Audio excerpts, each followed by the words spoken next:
Et on se retrouve maintenant donc avec Christophe Milon, le responsable de l'équipe de Gap. Bonjour. Bonsoir. Donc un petit mot vis-à-vis de ces deux premières tiers-temps de Gap. Qu'est-ce que vous en pensez? Pour l'instant, tout ce qu'on peut voir, c'est qu'on n'a pas su installer notre jeu.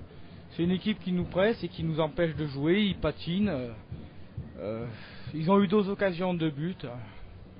Bon, et nous, on a beaucoup de manque de réalisme devant la cage. Mais bon, dans le 3e tiers, normalement, on devrait retirer notre épingle du jeu.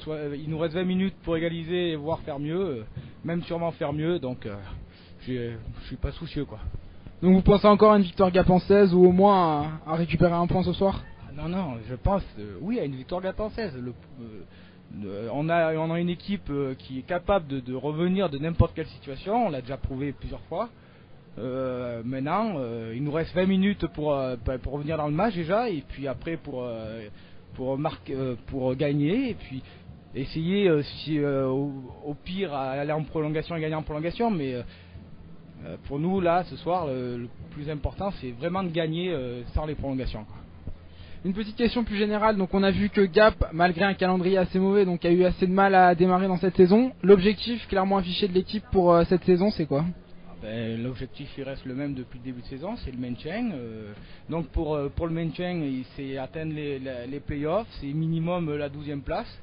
C'est un minimum, on espère mieux. Bon là c'est vrai que c'est un match qui est à notre portée par rapport aux 5 premiers qu'on a fait. Maintenant, un match de hockey, c'est un match de hockey, c'est comme un match de foot. C'est pas parce que tu as la meilleure équipe que tu gagnes. Voilà, là pour l'instant, il y a 2 équipes qui s'affrontent, une qui est opportuniste et l'autre qui n'arrive pas à mettre au fond. Pour l'instant, celle qui est opportuniste mène au score. Petite question encore, donc on se rappelle qu'il y a 2 ans, c'est Chamonix qui nous avait fait descendre. Est-ce que vous en avez parlé dans les vestiaires? Est-ce que ça joue sur le mental des joueurs, tout ça? Ça les affecte un peu? Non. Déjà, on a oublié, il y a 4 ans. J'y étais déjà, donc il y a 4 ans, donc on a oublié. Bon, bien sûr, ceux qui étaient déjà là, ils doivent y penser, mais on n'en parle pas.